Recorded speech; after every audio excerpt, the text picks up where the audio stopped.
Hello guys, welcome to my channel kitchen ব্লগসে। আমি আর একটা ভিডিও নিয়ে চলে এসেছি। আজ আমি তোমাদের দেখাবো ঘুগনি। তো দেখো, মটরগুলো ভিজিয়ে রেখে দিয়েছি, কতটা বড় বড় হয়েছে।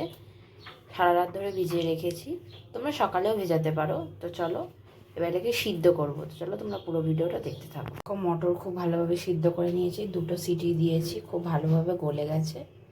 এই দেখো। তো চলো এবার কড়াইতে তেল দেবো। কড়া বসিয়ে দিয়েছি, এবার তেল দেবো। তেল দিলাম, গোটা জিরে আর তেজপাতা ফোড়ন দেবো। কেটে ধুয়ে রাখা আলু দিয়ে দেবো। ডেমো করা আলু দিয়ে দিয়েছি। এবার আলুটাকে খুব ভালো করে কষবো।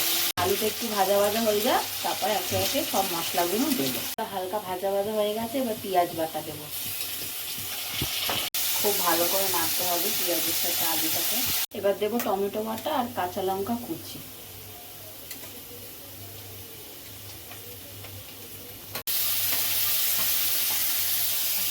হলুদ গুঁড়ো, ধনে জিরের গুঁড়ো, লবণ। ভালো করে এবার আলুর সাথে মশলাগুলোকে কষবো যতক্ষণ না তেল ছেড়ে যায়। জল দেবো যাতে মশলাটা পুড়ে না যায়।